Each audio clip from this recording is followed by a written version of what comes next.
here when the quarterbacks and the other players are here. Justin Herbert, out of the blue, plops down. Had a nice conversation with him following our extended excerpts from the Joe Burrow press conference. We try to get Joe Burrow. He's not doing anything other than the podium. Right. I spoke to his people last week. They're doing nothing other than the podium. And, you know, he's the guy who's got the hay in the barn at the top of the process. Why do anything more? He had done some media, and there was some stuff that didn't necessarily harmonize about what the plan is and what the preferences are as it relates to the Cincinnati Bengals. He addressed some of that today. He was asked about playing for the Bengals if drafted by the Bengals. He said, well, I'm not going to not show up. There's Joe Burrow right now. He said, I'm not going to not show up. Right. I'm still going to do. I thought he wasn't doing media.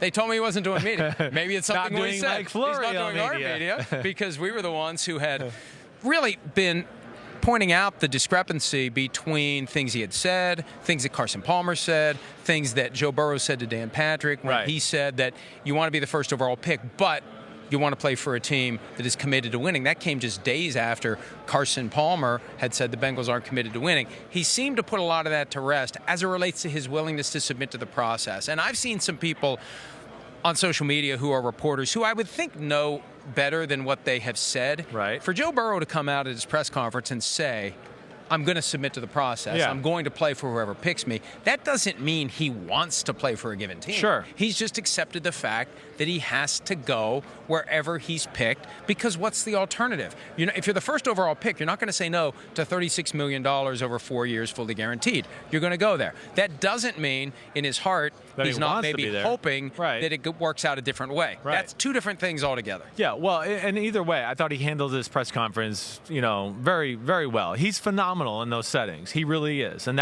he's going to check all the boxes off the field along with checking just about everyone on the field, too. And that's what's going to make him the slam dunk #1 pick. I'm glad he answered it the way he did. He even tried to say, the one reason I didn't just come out definitively and say, oh, yeah, I want to play for them. He goes, I didn't want to sound presumptuous, like I definitely was going to be the #1 pick. So I think at least he silenced some of the murmurs. Now, we're going to get more of a feel for this as we continue to go on, too, because we'll hear, after the combine and his representatives get to meet with the Bengals and there starts to get conversations, we'll start to hear some of the rumors about how comfortable maybe he is with the Bengals and so on, and we'll see where it goes from there. And that's the art here. You can't come out and say, unless you're prepared to see it through and sit out if need be, right. You can't come out and say, I'm not going to play for the team that drafts me. And quarterbacks really do have leverage. I was intrigued by one of his comments. He was asked about when he said last week that he has leverage. He said he was talking about the scouting combine and working out, and he's not going to work out this week. Well, that's really not leverage as it relates to the process. Right. You don't work out. A lot of guys don't work out. That's not an exercise of leverage. That's a personal choice. I personally believe, and I think one of the reasons he may not be sitting here with us is he's going to face questions like this from us if he was here. I think deep down there is a concern that he knows there's nothing he can do anything about for now. He can't do anything about it, especially for now. And ultimately, he can't do anything about it other than maybe hope that you can plant a seed of doubt in the team that has the first overall pick's mind, that maybe it's not in their best interest to bring a guy who may not be all in, because you need your quarterback to be all in. We talked about that earlier in the show. Yeah. He needs to show up early, stay late, be a leader, hold people accountable. He has to want to be there and be the leader of that team. If he's reluctant, it's not going to work for anybody, and that may be the message that, based upon what he sees and hears and learns, he may send in subtle or not so subtle fashion to the Bengals if it comes to that. So I guess my broader point is this. What he said today doesn't matter. It does not end this question of whether he hopes deep down they don't take him. That is not resolved. And anybody who says it is resolved, I can understand Bengals fans saying it. People in the media who I would like to think are smart enough to understand the distinction, some of them aren't seeing it. Whether they're doing that on purpose to pander to Bengals fans or not is a different issue, but there are two different questions here. Yeah, there is two different questions. At the very least, you can be impressed by what we saw there. This has a lot of story left to be written here, certainly.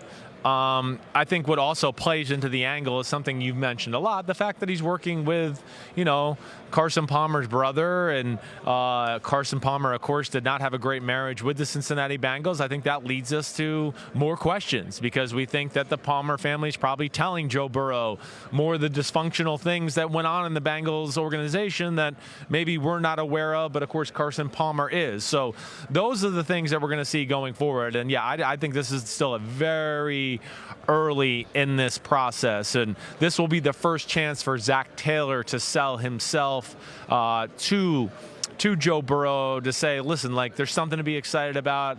I know offensive football. I'm a young guy. We'll grow together and, kick some butt together that way too. And whether Joe Burrow and his camp buys it, well, that's yet to be seen. And I'm glad you put it that way. Yeah. Because we are conditioned to believe, and we just had a kid here, Justin Herbert, on set who talked about what an honor it is to be here. Justin, it's not an honor to be here.